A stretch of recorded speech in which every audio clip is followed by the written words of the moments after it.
Mi nombre es María Rosa Martínez, tengo 17 años, voy a estudiar comunicación social.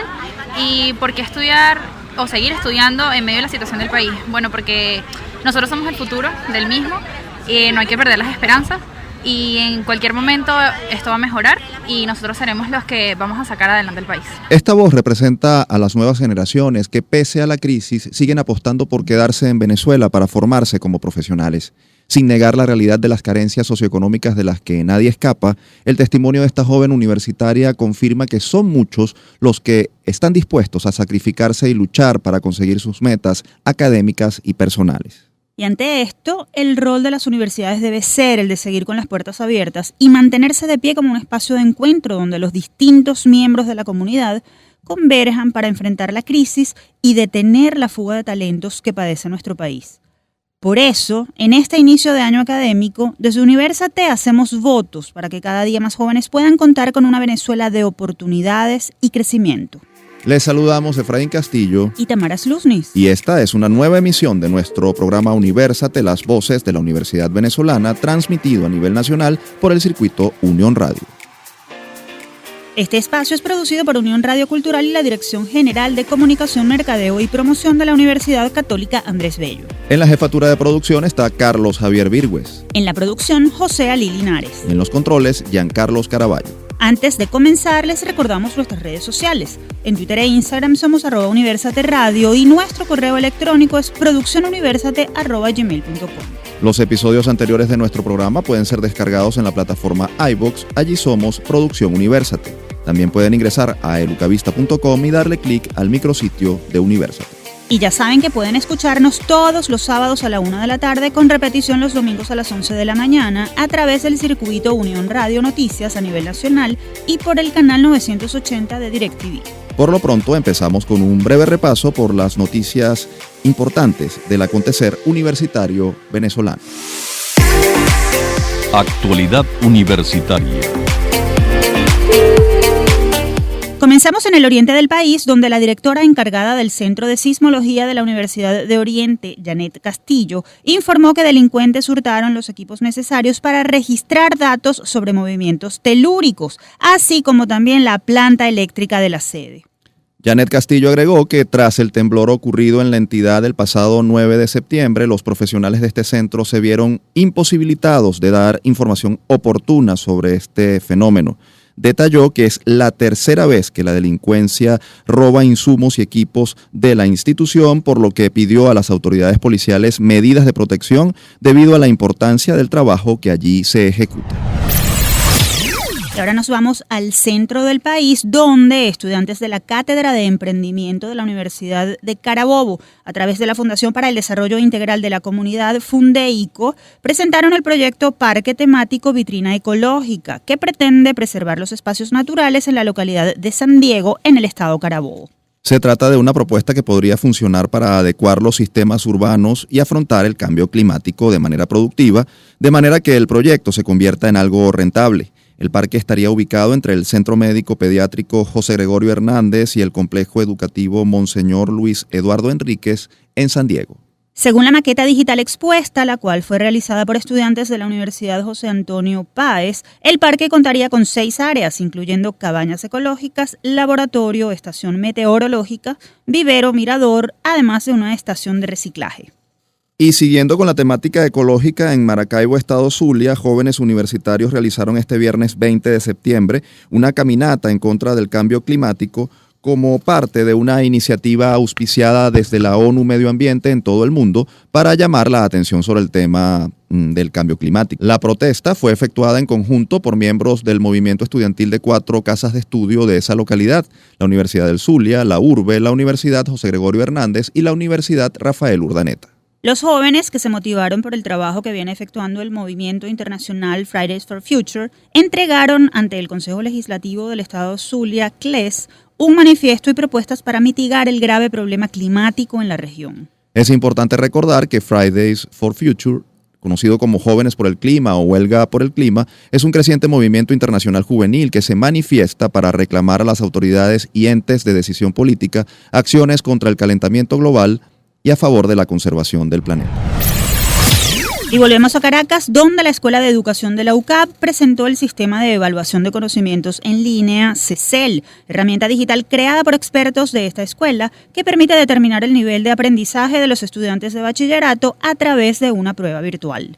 Esta prueba, desarrollada en el marco del programa Reto País, ofrece una oportunidad a la comunidad educativa nacional para validar de forma imparcial y técnica los conocimientos que un alumno de cada año de educación media tiene en 4 áreas: habilidad verbal y comprensión de textos, matemáticas, ciencias naturales y biología y ciencias sociales. El sistema ha sido pensado como un insumo para definir políticas públicas en el marco de un plan de rescate del sistema educativo venezolano, así como también para alimentar una serie de líneas de investigación en el marco de las didácticas específicas y la evaluación de los aprendizajes. Para darnos más detalles de este proyecto, tenemos vía telefónica a uno de sus coordinadores, el profesor Carlos Calatrava. Él es licenciado en Educación Mención Ciencias Sociales, egresado de la Universidad Católica Andrés Bello UCAP. Además, posee una especialización en Gerencia Tecnológica de la Universidad Nueva Esparta UNE y en Responsabilidad Social Empresarial de la Universidad Metropolitana. Adicionalmente, es magíster en Ciencias Políticas. Calatrava se ha desempeñado como profesor universitario en la UPEL, también ha sido asistente de departamento en la UCAP y en la actualidad es el jefe de Departamento de Ciencias Pedagógicas y Filosofía de la Escuela de Educación de la UCAP. Bienvenido, profesor, un gusto tenerlo con nosotros en Universate. Igual para mí, un gusto a ustedes y a todos quienes nos oyen. Profesor, ¿bajo qué premisa decidieron crear el sistema de evaluación de conocimientos en línea? ¿Cuál es el interés de evaluar a los chamos que están en bachillerato? Bueno, el sistema nace por 2 necesidades. La primera es que, por lo menos desde hace unos 6 o 7 años, nos estamos dando cuenta de el bajísimo nivel de ingreso que están teniendo los estudiantes recién graduados de bachilleres a la universidad, donde se demuestra la mala calidad de la educación. Y una segunda, que es un poquito más sistémica, es que el Ministerio de Educación, a partir del año 2004, desarticuló una dependencia que ellos tenían que se llamaba el Sistema de Evaluación y Acreditación, que permitía tener una medición estándar de rendimiento a nivel nacional de cómo iba la calidad de la educación. Entonces, al carecer, a darnos cuenta de una realidad fáctica, a darnos cuenta de la carencia de data suficiente, desarrollamos este proyecto que, vale mencionar, nace dentro de los proyectos de Reto País que planificó la universidad desde el año pasado. Profesor, usted está diciendo que ustedes tenían la apreciación de que había una malformación académica en los estudiantes de bachillerato y ciertamente desarrollaron este instrumento y aplicaron unas pruebas piloto. ¿Ustedes verificaron, comprobaron la percepción que tenían? ¿Cuáles fueron los resultados concretos de esas pruebas pilotos que hicieron en varios liceos venezolanos? Bueno, dolorosísimamente comprobamos la percepción. Nos encontramos en más o menos en promedio general de las 4 áreas, que fueron habilidad verbal, matemáticas, ciencias naturales y ciencias sociales. Encontramos que en primer año hay una suerte de un promedio cercano a unos 12, 13 puntos de una escala de 0 a 20, pero que ese promedio va pauperizándose en cómo va avanzando el bachillerato, llegando hasta unos 0,7 puntos, 7,23 puntos en quinto año de bachillerato. Eso te va demostrando que la percepción que teníamos de mala formación se está confirmando con estos resultados que, dado que fue un proyecto de investigación, no podemos declarar dónde lo tomamos, pero fueron a nivel nacional y nos dan este dato.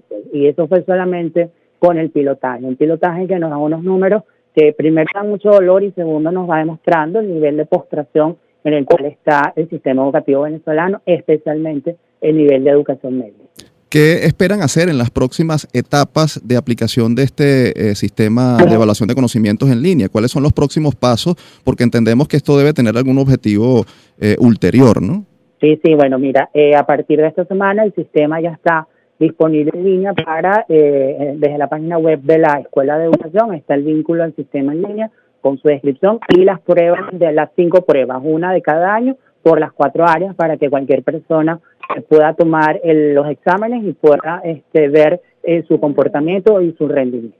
Eso nos va a ayudar a nosotros a alimentar una data, a tener una línea base ya más amplia de la que tuvimos en el pilotaje. Y el segundo, que es más importante, es que el sistema permite la administración controlada de los instrumentos, es decir, que instituciones educativas nos convoquen nosotros nos vamos hasta estas instituciones y aplicamos las pruebas con control de tiempo en mínimo 2 áreas. Eso te va a ayudar a que una escuela pueda certificar la calidad de lo que está trabajando, ver cómo va rindiendo en las áreas y llevarlo hasta el nivel de cómo va rindiendo cada estudiante.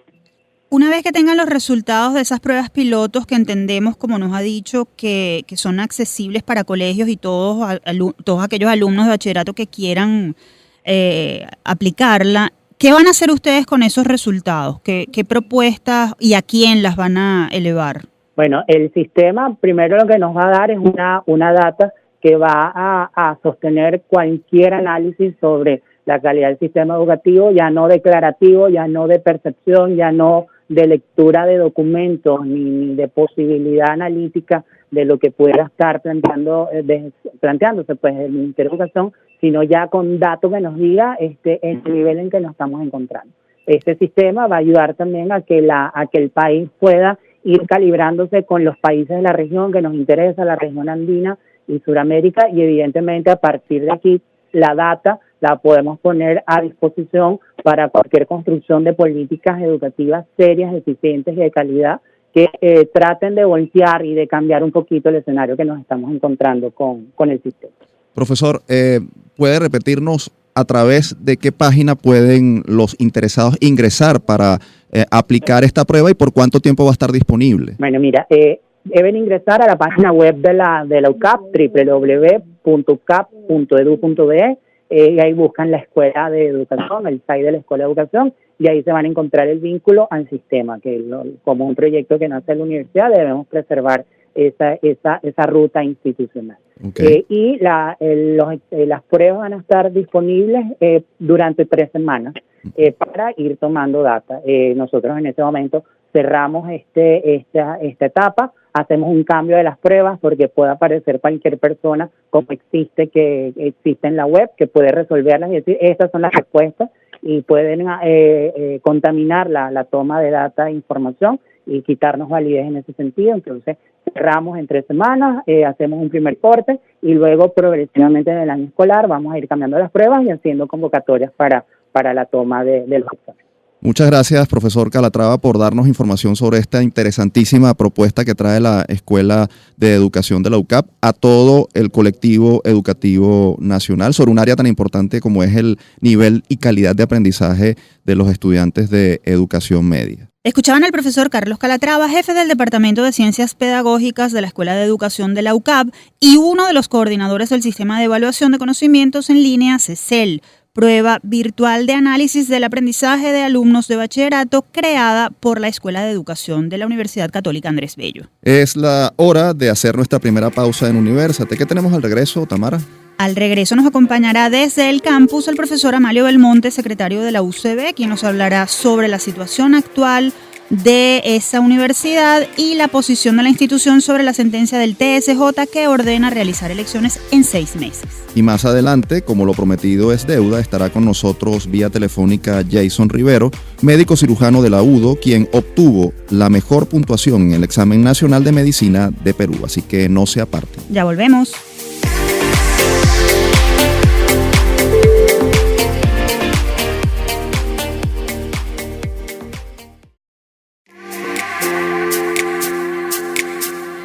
Seguimos con más de Universate, las voces de la Universidad Venezolana. Les acompañamos Efraín Castillo y Tamara Sluznis. Y recuerden que estamos al aire a través del circuito Unión Radio. También les recordamos que tienen a su disposición nuestras redes sociales. Pueden conseguirnos en Twitter e Instagram como @Universate Radio. Y ha llegado la hora de conocer en qué condiciones se encuentran nuestras universidades para enfrentar el nuevo periodo académico y ante la más severa crisis que atraviesa el país y el sector educativo superior en particular. Esto y más en nuestra próxima sección. Desde el campus. Esta semana comenzó el año académico y sin embargo las universidades no están del todo preparadas porque siguen presentando problemas que afectan su normal funcionamiento. Una de ellas es la Universidad Central de Venezuela, es la principal casa de estudios del país que reinició actividades el pasado 16 de septiembre en medio de las denuncias de profesores, personal obrero y administrativo sobre el retraso de los pagos y la pérdida del poder adquisitivo de sus sueldos, además de la crisis presupuestaria que ha afectado su funcionamiento y la inseguridad que azota al recinto, que hace que los estudiantes redoblen su protección y en el peor de los casos se replanteen seguir o no en sus carreras, algo que ocurre con todas las universidades en general, por cierto. A esto se suma un elemento que también pone en jaque el buen funcionamiento de la universidad. Recientemente, el Tribunal Supremo de Justicia emitió la sentencia número 0324-2019 de la Sala Constitucional, en la que se ordena elegir a las autoridades universitarias de la UCB, así como la celebración de elecciones de las autoridades universitarias en el resto de las casas de estudio superior del país. Esto en un plazo de 6 meses, obviando los términos establecidos en la Ley de Universidades e imponiendo unos fijados por el Consejo Nacional de Universidades. ¿Qué posición tiene la UCB sobre esto? ¿Podrá organizar un proceso electoral adaptado a las normativas de la institución sin tomar en cuenta la sentencia emitida por el máximo tribunal del país?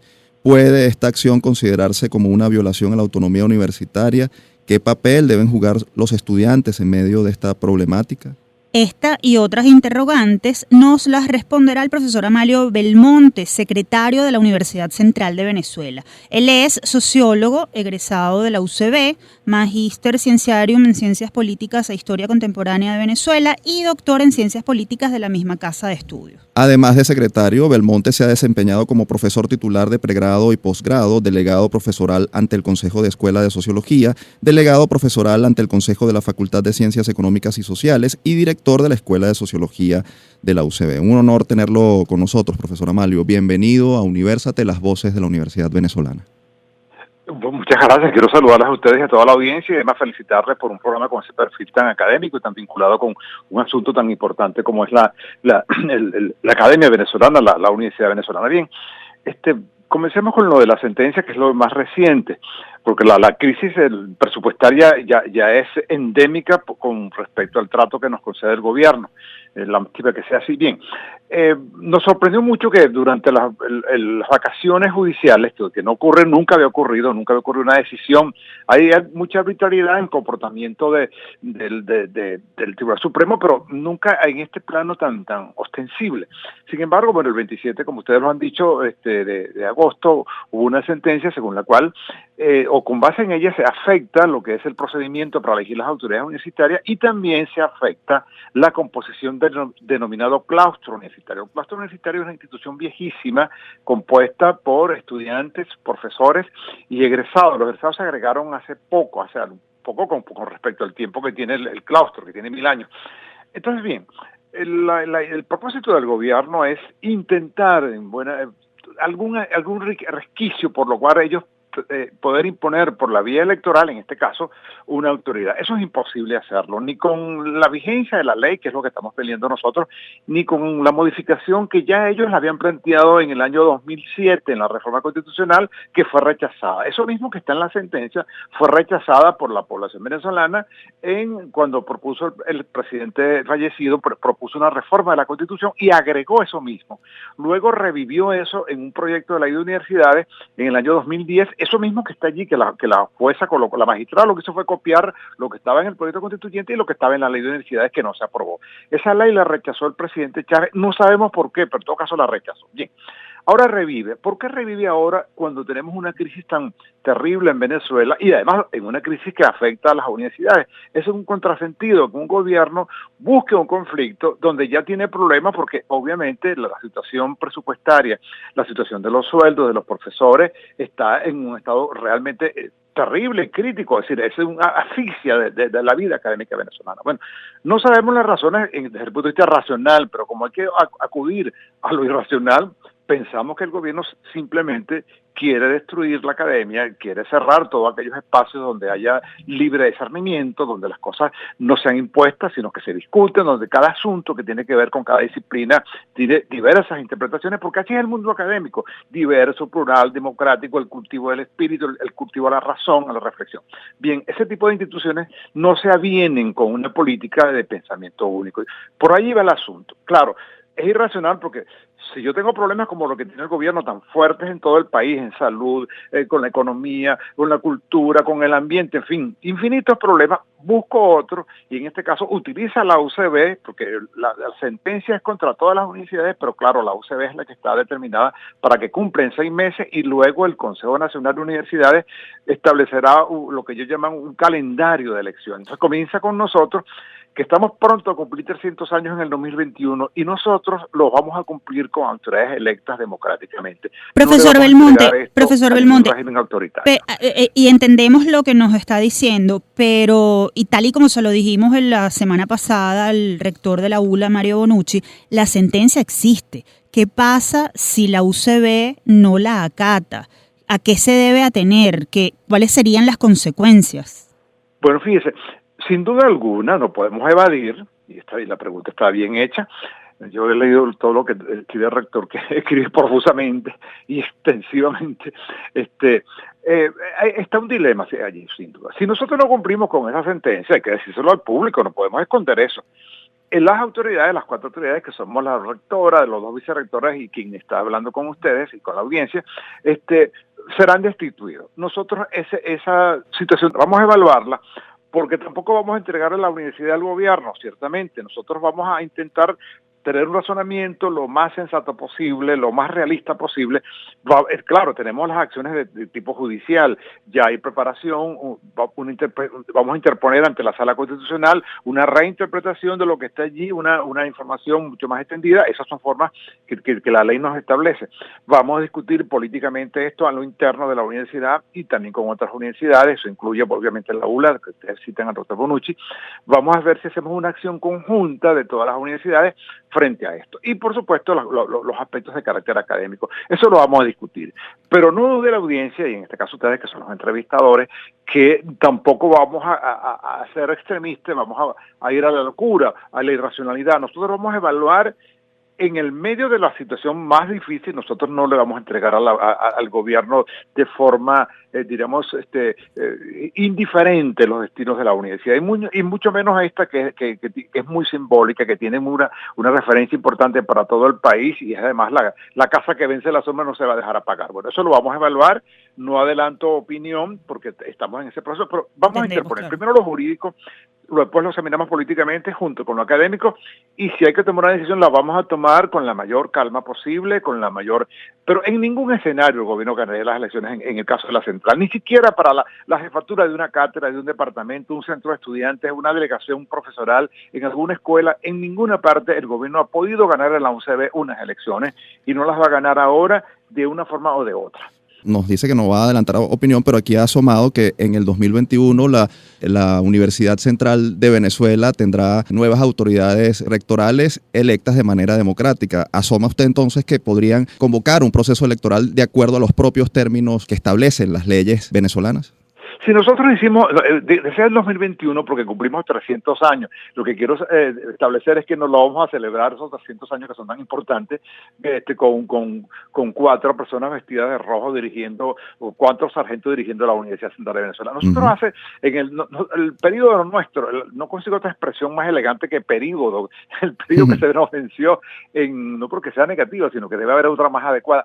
Se nos venció en el 2012, fuimos electos en el 2008 por 4 años en 2012. Convocamos esas elecciones. Cuando las convocamos, la sala electoral, no la constitucional, porque esta vez actuó la constitucional, suspendió el proceso y nos multó, diciendo que estábamos convocando unas elecciones de forma ilegal, porque no estábamos incluyendo en el grupo electoral a los empleados de los obreros, tal y cual como lo dice la ley de educación que ellos aprobaron, pero que nunca discutieron por segunda vez. Pero esa vez nos suspendieron y nos multaron. Luego la sala constitucional, que es la misma de ahora, esa sí es la misma de ahora, rechazó, en todo caso suspendió esa sanción y nos dijo, ustedes quedan en el cargo, no paguen la multa, por lo menos hasta ahora, esa multa era bastante grande, y hagan un reglamento para que modifiquen el universo electoral, modifiquen las normas para elegir autoridades, y luego entonces, hasta que no hagan eso, ustedes se mantienen. O sea, tenemos 7 años con el periodo vencido, o el lapso vencido, pues el lapso que nos correspondía. Bien, si convocamos elecciones así mismo, obviamente nos van a volver a hacer lo mismo. Entonces tenemos que pensar bien lo que vamos a hacer. Profesor, tenemos que finalizar y queremos preguntarles cuáles son los desafíos más importantes que debe enfrentar la UCB de cara a este nuevo periodo académico. ¿Cómo conciliar las peticiones de los gremios y la necesidad de mantener la universidad abierta? Sí, claro. Muy buena la pregunta. El primer desafío, claro, es el desafío presupuestario, sin lugar a dudas. El presupuesto de este año lo consumimos en enero. Era tan magro que lo consumimos en enero y la inflación lo devoró. Hemos estado viviendo de lo que llaman los créditos adicionales. Ahora, ¿qué está ocurriendo en este momento? Esto era un profesor titular, con posgrado, en fin. En mi caso, que es así, y como autoridad que tengo una prima irrisoria, no llega, mire, a $10, a $12. Y eso ocurre con todos los profesores con escalafón menor. Ciertamente es una situación indigna para un docente. En el caso de los estudiantes, pues la beca no debe alcanzar ni siquiera para tomarse un jugo natural, mucho menos. Eso es verdad. Eso existe y hay profesores que no se pueden trasladar porque no pueden hacerlo. No podemos comprar reactivos para los laboratorios, las estaciones experimentales, las salas clínicas, todo eso está en crisis, ¿cierta? Esto es verdad. Ahora, lo que no entendemos es que las exigencias que hacen algunos gremios se las hacen a la universidad y no se las hacen al ministerio. Es decir, ese es un asunto que tiene que ver con el presupuesto que envía el ministerio o que envía la OCSO. No está vinculado con la disposición que tiene la universidad. Nosotros inclusive incluimos en los aumentos salariales a los profesores jubilados, que el gobierno no los había incluido, los había separado. Bien, ese es un reto importante, el reto presupuestario, cómo funcionar. Y el otro reto es, ¿se puede o no mantener la universidad? La idea nuestra es que hay que mantener la universidad abierta, no a costa de lo que sea, sino que hay que mantenerla porque para luchar por las cosas, que los desafíos, los retos que ustedes mencionan, tenemos que estar allí presentes. Alguna gente piensa que no, que eso es una concesión, que eso es no admitir lo que está pasando. No, es que en nuestras casas no podemos luchar, tenemos que luchar en la universidad y hay que mantenerla abierta, hay que mantenerla activa y hay que mantenernos impermeables al desaliento, por encima de las dificultades, no negando las dificultades, sino asumiéndolas y colocándolas. Nos parece que no es que no se debe presionar a las autoridades, no, es que hay que presionar donde se debe. Las deudas que tienen los gremios, o que los gremios están reclamando, se las debe el gobierno y nos las debe también a nosotros. Y esto nos afecta como autoridad, nos afecta como institución. Eso es lo que tenemos es que unirnos, y ahí creo que es un llamado que le hago a los gremios, tenemos que unirnos para identificar dónde están los problemas, quién los ocasiona y unir los esfuerzos para ver si podemos buscar una solución a esta situación tan terrible que no solamente es de la UCB, sino todas las universidades nacionales y todo el sistema educativo. Profesor Amalio Belmonte, gracias por acompañarnos, por sus valiosas opiniones acerca de la realidad de las universidades venezolanas y de la Universidad Central en particular. Escuchaban al profesor Amalio Belmonte, secretario de la UCB. Ahora es momento de hacer una nueva pausa. Al regreso nos acompañará desde Perú Jason Rivero. Él es médico cirujano egresado de la UDO y quien obtuvo el primer lugar en el examen nacional de medicina en ese país. Sin duda, Jason forma parte de nuestra generación 2020. Y más adelante les traeremos detalles acerca del diplomado sobre literatura del mundo que promueve la Universidad Metropolitana. Ya regresamos.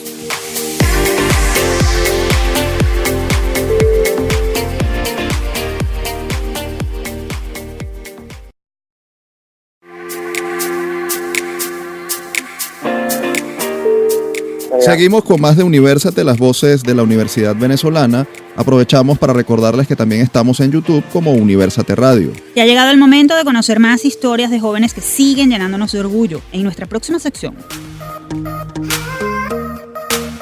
Generación 2020.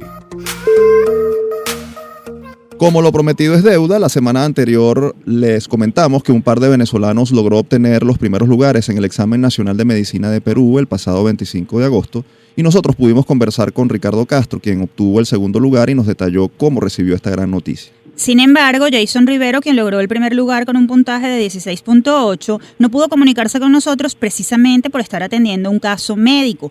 Pero como para nosotros nada es imposible, lo vamos a recibir vía telefónica. Él está en la ciudad de Lima, en Perú. Es importante recordar que la presentación de esta prueba es requisito indispensable para postularse al Sistema Nacional de Residentado Médico de Perú. Sin más preámbulos, vamos a darle la bienvenida a Jason Rivero, quien egresó con honores de la Escuela de Ciencias de la Salud de la carrera de Medicina del Núcleo Anzoátegui de la Universidad de Oriente y en la actualidad se desempeña como médico de ambulancias en Perú. Jason, para nosotros grato es recibirte porque a través de ti resaltamos las capacidades de nuestros jóvenes que salen de Venezuela en la búsqueda de un futuro mejor. Bienvenido. Ahora, ¿qué tal, Armando? Muchísimas gracias por la invitación, de verdad que sí. Jason, muchas felicidades desde Universate y queremos saber qué fue lo que te pareció más difícil al momento de presentar este examen que de alguna manera vino a certificar tus condiciones como médico y pudiste a partir de ese momento ejercer tu carrera en Perú. Bueno, mire, en general lo más difícil fue el hecho de que uno simultáneamente tiene que estar cumpliendo las actividades laborales a la vez que se prepara para el examen, ¿no? Y bien, como usted lo dice, es un examen que es importante porque va a determinar a mediano plazo el campo laboral en el que usted se va a desempeñar. Así que yo diría que va a ser prácticamente por reto. Ahora, Jason, participaste o presentaste este examen con más de 600 aspirantes de distintas nacionalidades. ¿Pensaste que obtendrías esa posición en la prueba, que llegarías a obtener el primer lugar? No, mire, en realidad yo, por supuesto, me preparé lo más que pude según los horarios que tenía, el tiempo libre que tenía. Desde luego que durante toda la carrera, al igual que para cualquier examen que presente, uno siempre debe prepararse para hacer lo mejor posible. Cada uno, si yo siempre digo, si usted hace algo, lo hace lo mejor que pueda, si no, mejor no lo haga. Entonces, yo sí traté de hacer lo mejor posible. La verdad no pensé que iba a quedar en primer lugar. Cuando me dieron la nota al principio no sabía que iba a quedar primero. Pero bueno, ya después que salió la noticia, pues bueno, la verdad que muy contento, la verdad que sí. ¿Tienes algún beneficio por haber logrado estos resultados? Es decir, ¿podrías ser beneficiario de alguna beca, alguna facilidad para estudiar algún posgrado? No, mire, o sea, beca directamente no. La ventaja de haber tenido un puntaje tan alto es que al momento usted que ya tiene todos los requisitos para ingresar al sistema de salud público acá, al tener la nota más alta, pues por supuesto le dan prioridad para que usted coja la plaza que más le beneficie. Me refiero a ubicación, abonos, etcétera. ¿Qué tienes en mente a partir de esa posibilidad que te ofrece haber liderado el examen? ¿Tienes alguna especialidad o posgrado en particular o área en particular en la que quieres entrar o en la que quisieras entrar? Bueno, mire, como le digo, el examen, le recuerdo, el examen es aprobado su examen, yo no tengo los requisitos pues administrativos, papeles de la universidad, etcétera, para poder ingresar al, digamos, como el artículo 8 en Venezuela, que se llama Serum, ¿sí? Se presta servicio por un año, trabaja para el Estado, la verdad que la remuneración es buena, y una vez que termine eso, pues ya se puede encaminar para sus posgrados. Por ahora, en el mediano plazo, pues hacer lo mejor posible acá en el Serum, y bueno, contribuir de alguna manera con este país que nos ha recibido con los brazos abiertos, ¿verdad? Jason, tal y como le dijimos a tu colega Ricardo Castro la semana pasada, el triunfo de ustedes nos llena de orgullo, pero también nos produce un sabor agridulce porque es una muestra del talento nacional, además de la excelente formación académica que ustedes obtuvieron durante su formación, pero también es sinónimo de la crisis que está empujando a miles de jóvenes como ustedes a irse fuera de nuestras fronteras. ¿Cómo te sientes al respecto? ¿Esperas regresar? Que bueno, mire, ¿quién no quiere regresar a su país? No, o sea, yo pienso que todos los que, como dice el compañero Castro, pues prácticamente nos han votado por las circunstancias. Bueno, lamentablemente es la realidad, pero como le digo, las reglas de volver al país siempre están. Sin embargo, no es el momento, o sea, estamos en el momento todavía para regresar, pero esperamos que llegue pronto. Y bueno, mire, yo con relación a esto de la fuga de talento del país, trato de verlo de la manera más positiva posible, ¿no? Yo invito a todos los profesionales que salen del país, hacia afuera, que lo vean como una especie de circulación de cerebros, ¿no? Más que una fuga de talento. El hecho de que usted salga del país le ofrece también unas oportunidades para que pueda complementar su formación y ya hacerse cada vez mejor en su campo. Y cuando llegue el momento de regresar al país, bueno, contribuir en su espacio a la reconstrucción de nuestro país. ¿Qué mensaje le das a los jóvenes que se están formando actualmente en las escuelas de medicina de la Universidad de Oriente, de la UCB, de la ULA, de la Universidad de Carabobo, que están luchando contra condiciones bastante críticas y siguen aquí intentando cumplir su sueño de convertirse en médicos y desarrollarse profesionalmente? Sí, bueno, mi mensaje para todos es que de hecho converso con muchos compañeros de la Universidad de Oriente que están en semestres anteriores y están a punto de terminar la carrera. Le digo que bueno, que todo el ánimo del mundo, todas las fuerzas que les pueda transmitir y bueno, recordarles siempre que el hombre es el tamaño de sus dificultades, ¿no? Las dificultades que están pasando en este momento, el momento de finalmente cumplir con su meta, pues seguramente lo va a poner en un puesto mucho más alto que cualquiera de nosotros que se tuvo un poco más de facilidad durante la carrera. y eso, asumir el reto en las circunstancias y bueno, hacerlo lo mejor posible. ¿Crees que vale la pena seguir estudiando en Venezuela, además de estudiar medicina? Mira, esa es una pregunta complicada, ¿no? Porque si bien nuestra educación ciertamente es muy buena, actualmente por cuestión socioeconómica, pues hay algunos detalles que inevitablemente se van a buscar en las manos y la calidad va a caer. Eso es inevitable, ¿no? Por la circunstancia del país. Yo le recomiendo a los compañeros que, dependiendo del momento en la carrera en que estén, pues, y dependiendo también de sus facilidades económicas, un compañero que tiene cierta facilidad de permanecer en el país y está en un último ciclo, pues indudablemente terminar el ciclo, cumplir con su sueño de graduarse en su universidad y bueno, seguir adelante. Jason, tu visión sobre la universidad venezolana más allá de la crisis, ahora que puedes comparar estando fuera, ¿qué puedes decir de la universidad venezolana y la formación que brinda? Bueno, mire, le cuento, mire, sin duda alguna, una de las ventajas que tenemos nosotros como universidad venezolana, sobre todo en el campo de la medicina, es que o sea, en todo momento es un sistema público, ¿no? Y siempre se llega por mérito. Igualmente se alcanza la meta siempre por mérito, más allá de que tengan la necesidad de pagar algo o algo por el estilo, y eso pues evidentemente aumenta bastante la calidad, de tal manera que el que se gradúe es porque de verdad le pone corazón, alma y esfuerzo a ese trayecto. Y por otro lado, mire, la Universidad Venezolana, a pesar de las circunstancias, pues preparan muy buenos profesionales y bueno, para muestra un botón que gracias a Dios el compañero Castro y mi persona, pues nos fue muy bien en este examen. Bueno, muchas gracias, Jason, por tu tiempo y por acompañarnos en Universate. Nuevamente te hacemos llegar nuestras felicitaciones. Tanto para ti como para todos los venezolanos que allí estuvieron presentes en esa prueba. Ustedes son ejemplo de constancia, perseverancia y respeto por su profesión. Además, son el símbolo de la juventud venezolana que no se rinde ante ninguna adversidad. Escuchaban vía telefónica a Jason Rivero, médico venezolano egresado de la Universidad de Oriente, que obtuvo el primer lugar en el Examen Nacional de Medicina de Perú, presentado por más de 600 postulantes. Y ahora es momento de estimular la capacidad y la memoria. ¿Saben ustedes cuál es la universidad pionera en educación a distancia en Venezuela? Entonces no se pueden perder nuestra próxima sección. La trivia. Se trata de la Universidad Nacional Abierta, UNA, institución de educación superior que abrió sus puertas en 1977 por iniciativa del entonces ministro de Educación, el doctor Luis Manuel Peñalver, bajo la premisa de formar profesionales en áreas prioritarias del desarrollo social mediante un sistema de educación abierta y a distancia, basado en medios modernos de comunicación, incluyendo teleeducación y enseñanza programada, entre otras herramientas. El concepto de la UNA estuvo organizándose durante 2 años a través de una comisión especial que evaluó su dinámica y funcionamiento hasta que en julio de 1977 esta comisión sometió a consideración del Consejo Nacional de Universidades y del Ejecutivo Nacional el proyecto de apertura de la Universidad Nacional Abierta, pensada para atender a la población de jóvenes que quisieran formarse a través de métodos no presenciales debido a dificultades geográficas, limitaciones de tiempo por empleo, entre otras razones. El proyecto sería finalmente aprobado por el presidente de la República, Carlos Andrés Pérez, el 27 de septiembre de 1977, fecha en la que la UNA se convirtió en una realidad. Con su puesta en marcha, esta institución fue la primera universidad de educación a distancia que se creó en el país y con ello pionera en la utilización de formas innovadoras de enseñanza.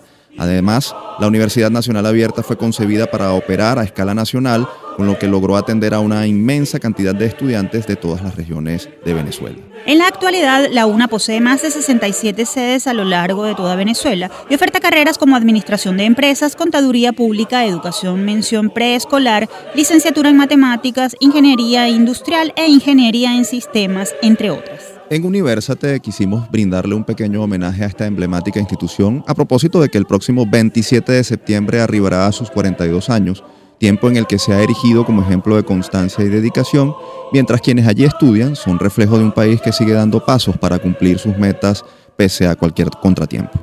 Es por ello que de fondo escuchan el himno de la Universidad Nacional Abierta, cuya letra fue escrita por el maestro Víctor José Higuera Castellanos y su música compuesta por el gran Alberto Grau.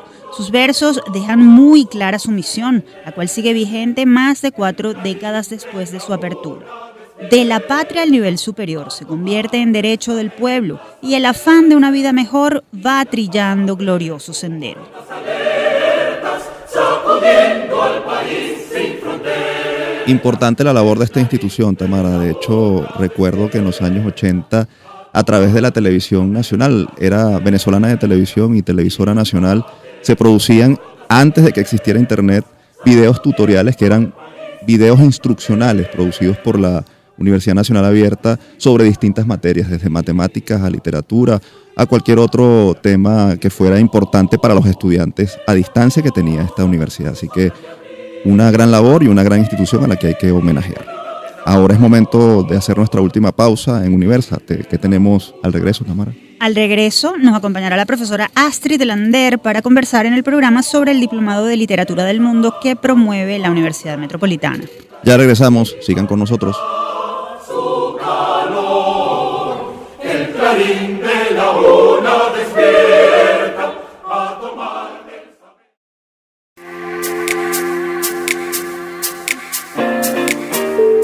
Seguimos con la última parte de Universate, las voces de la Universidad Venezolana por el circuito Unión Radio. Recuerden que les acompañamos Efraín Castillo y Tamara Sluznis. Y que pueden contactarnos a través de nuestras redes sociales en Twitter e Instagram, somos @UniversateRadio. Ya ha llegado el momento de conocer todos los detalles sobre un diplomado de literatura que promete a través de su contenido llevarnos a conocer el mundo. En la agenda. El Centro de Estudios Latinoamericanos Arturo Uslar Pietri y el Decanato de Ciencias y Artes de la Universidad Metropolitana UNIMED anunciaron la convocatoria al Diplomado sobre Literatura del Mundo.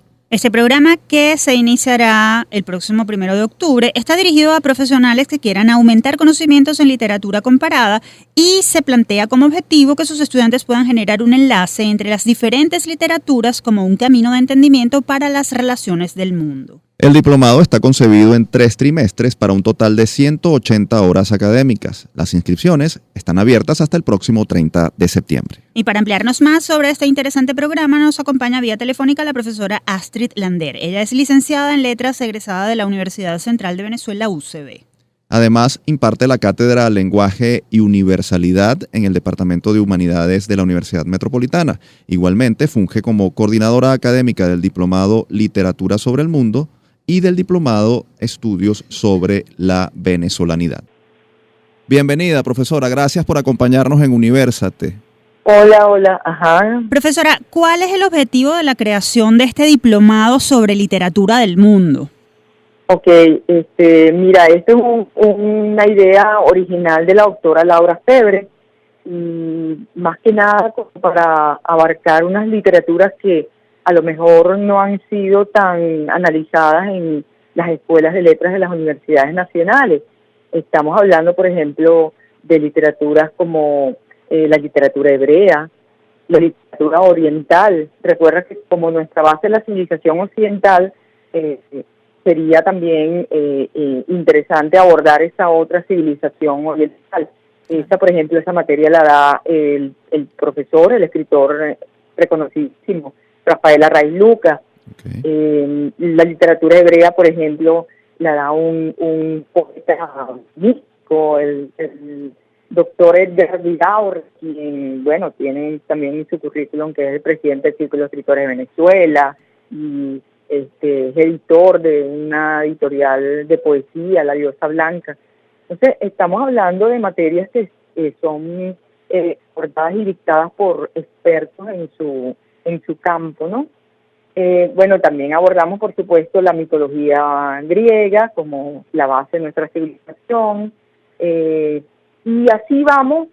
Son 3 trimestres, con 3 materias cada trimestre, sí. Y se van abordando todas las literaturas, se van reuniendo un poco para conformar pues esa mirada al ser, ¿no?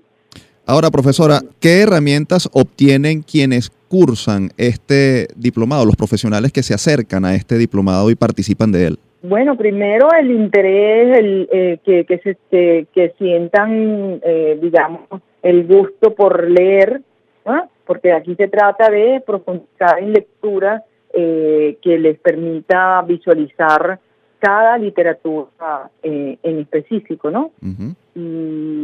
Y aquí lo que se les pide es esto, sensibilidad, y estar dispuestos a asimilar toda una nueva mirada digamos, a ese leer entre líneas ese leer más allá de lo digamos, de lo automático y de lo mecánico, ¿no? Profesora Lander, ¿quiénes pueden hacer este diplomado? ¿Cuál es el perfil de quienes estén interesados en participar en esta oferta académica? En principio, los que usted, esta área, los que sean considerados que son lectores, ¿no? Y les guste el área de la literatura, que también los va a relacionar un poco con todo el devenir de la historia universal. En este tiempo, profesora, ¿por qué es importante reivindicar la literatura como objeto de estudio y de conocimiento? Bueno, vivimos en una sociedad ya multicultural, ¿no? Y precisamente por eso es que queríamos buscar respuestas a temas y criterios relevantes en esta realidad actual mundial, y una de las mejores respuestas es la humana, ¿no? Y la humana es la que se refleja con mucha mayor envergadura en las artes y en la literatura. Por eso es que se está abarcando pues desde las literaturas periféricas a un poco para reunir las diferencias y hacer alianzas, ¿no? Se incluye la literatura occidental, pero también está incluida la oriental. Se incluye la literatura alemana, centroeuropea, con la francesa e inglesa, pero también la norteamericana con la española y la hispanoamericana, ¿no? Se trata de enlazar y en esta intersección de las distintas literaturas del mundo, ¿verdad? Hallar esos homólogos, ¿no? Y responder pues a lo que llamamos literatura comparada, y eso en cierto modo nos lleva a aceptar multicultural, ¿no? Profesora, ¿dónde pueden conseguir más información los interesados? Bueno, Además, ¿dónde pueden inscribirse? Pueden entrar a la página web de la universidad, unimed.edu.be, ¿no? Ponen Universidad Metropolitana y ahí entran en donde dice Educación Continua, ¿okay? Entonces ahí están desglosados cada uno de los diplomados. La coordinación de extensión universitaria maneja en estos momentos 10 diplomados. Está de literatura del mundo, pero por ejemplo también está el de literatura, el diplomado de escritura creativa, está también el diplomado de estudios sobre la venezolanidad, están los de historia, hasta hay una serie de diplomados, cada uno que responden a ciertos campos, ¿no? ¿A qué teléfono podrían comunicarse? Sí, 0212-240-3656. Perfecto, 0212-240. 3656. Eso es extensión universitaria y bueno, ahí se le puede dar más información en cuanto a lo administrativo. También pueden escribirnos a extensión universitaria @unimed.edu.be. Perfecto, muchas gracias profesora por acompañarnos y darnos tan valiosa información. Escuchaban a Astrid Lander, coordinadora académica del Diplomado de Literatura del Mundo organizado por la Universidad Metropolitana UNIMED. Ya ha llegado la hora de despedir Universate por esta semana, pero antes compartimos nuestra acostumbrada frase del día, esta vez de un gran escritor venezolano. Ha sonado la hora de Venezuela, la hora de los venezolanos válidos. Por encima del dolor y la vergüenza por lo que ha sucedido, hoy más que nunca tenemos la oportunidad y hasta el desafío de rehacer un país capaz de alcanzar las metas que le ofrecen sus grandes posibilidades. No será fácil, como nunca ha sido fácil ninguna empresa grande. Estas palabras son del ilustre Arturo Uslar Pietri, un recordado usevista, abogado, periodista y diplomático venezolano que dedicó su vida a la escritura y posteriormente a la política. Nació el 16 de mayo de 1906 y falleció el 26 de febrero de 2001. Entre sus obras destacan Las Lanzas Coloradas, El Camino del Dorado, Un retrato en la geografía, Estación de Máscaras, Oficios de Difuntos, La Isla de Robinson y La Visita en el Tiempo, entre otros. En lo político se desempeñó como ministro de Educación, secretario de la Presidencia, ministro de Hacienda, ministro de Relaciones Interiores, senador de la República y embajador delegado permanente de Venezuela ante la UNESCO. Sin duda que se trata de un gran venezolano que siempre debemos recordar. Así como les recordamos que este espacio fue producido por Unión Radio Cultural y la Dirección General de Comunicación, Mercadeo y Promoción de la Universidad Católica Andrés Bello. En la jefatura de producción estuvo Carlos Javier Virgües. En la producción, José Ali Linares. En los controles, Giancarlos Caraballo. Y en la conducción, Tamar Sluznis y Efraín Castillo. Hasta la próxima.